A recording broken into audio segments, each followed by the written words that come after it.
Formula E in 2026 is good. I'm really enjoying it. I'm really getting into it. So what are the main differences between Formula E and Formula One?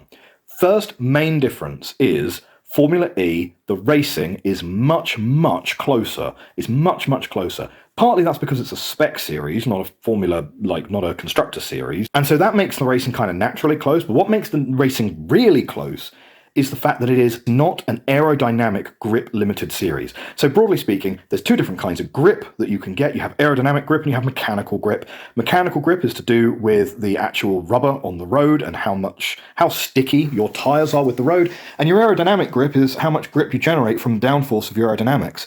There's not a huge amount of aerodynamics in Formula E. I mean, I'm sure there is, but definitely nowhere near as much as Formula One. And so you don't get the dirty air effect that you get in Formula One. These cars follow each other really closely.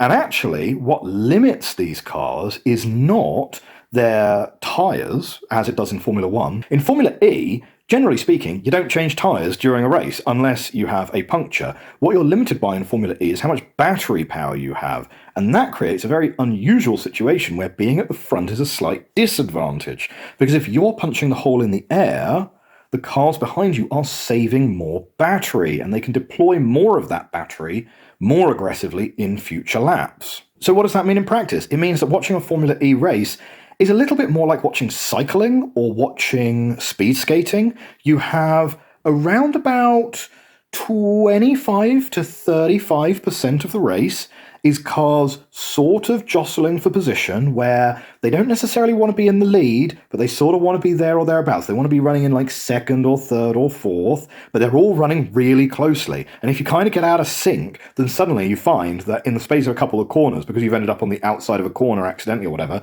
you tumble down the order sort of 3 or 4 places, and then suddenly you're in ninth, and you're like, ah, shoot, right?